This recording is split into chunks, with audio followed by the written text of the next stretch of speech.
sort of nuclear test or long-range missile test? So I think that China was really working with us in terms of tightening the sanctions, in terms of what they were saying to North Korea, in trying to convince them.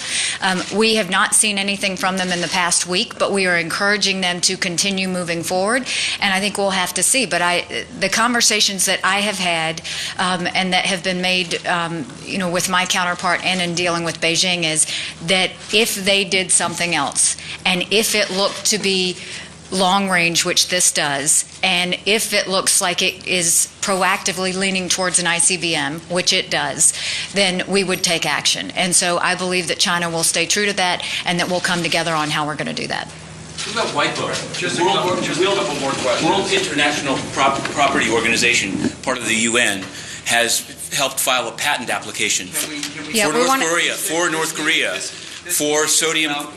I understand. Are there any other questions in reference? Yes. Carolyn CNN. Putin recently said that, obviously, you said they should be worried, but they said that while what North Korea is doing is very dangerous, that the U.S. should stop intimidating North Korea. What is your response to that? So it's interesting, those that are saying that we should stop intimidating North Korea. What about North Korea intimidating us? These tests coming from them, they're intimidating the entire international community. They're trying to strengthen their muscle with no cause. There is no reason for North Korea to be having these actions outside of the fact they just choose to do so. So the idea that Russia would say we're intimidating, they have it all wrong. It is actually North Korea trying to intimidate the international community, and Russia itself should be concerned because that ballistic missile test was a signal to South Korea for their new elections. It was a signal to Russia and how close it got. It was a signal to Japan being in the region, and it was a signal to us.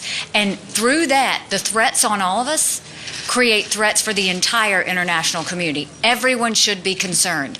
And Russia has the same decision to make as the rest of the international community. You either support North Korea or you don't, but you have to choose. You have to pick a side.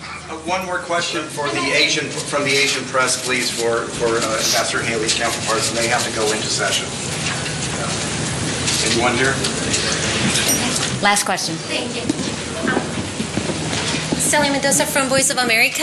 Ambassador, we have heard reports just recently about the cyber attack and the possibility they might have come from North Korea. We know the Obama administration had said that they had a big facility where they were training hackers to do this type of attacks.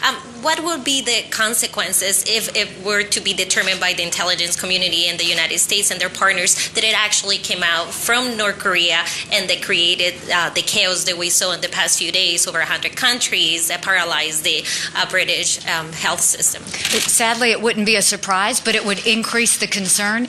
I think right now North Korea is trying to pose a threat in every way possible, and that is with nuclear ability, with military ability, with the cyber attacks. We are seeing them overly react in a way that's not logical. And we're seeing that come from all sides. No one is immune to the threat of North Korea. Not one country is immune to the threat of North Korea. And so if every country does not act, if every country does not impose sanctions that are in response to the UN resolutions we've already passed, if every country doesn't look at new sanctions to put on North Korea, then you are allowing them to continue the acts they're doing, and you're supporting them in that process. And that's something that the international community will have to decide. Thank you very much. Appreciate it. This way? Okay.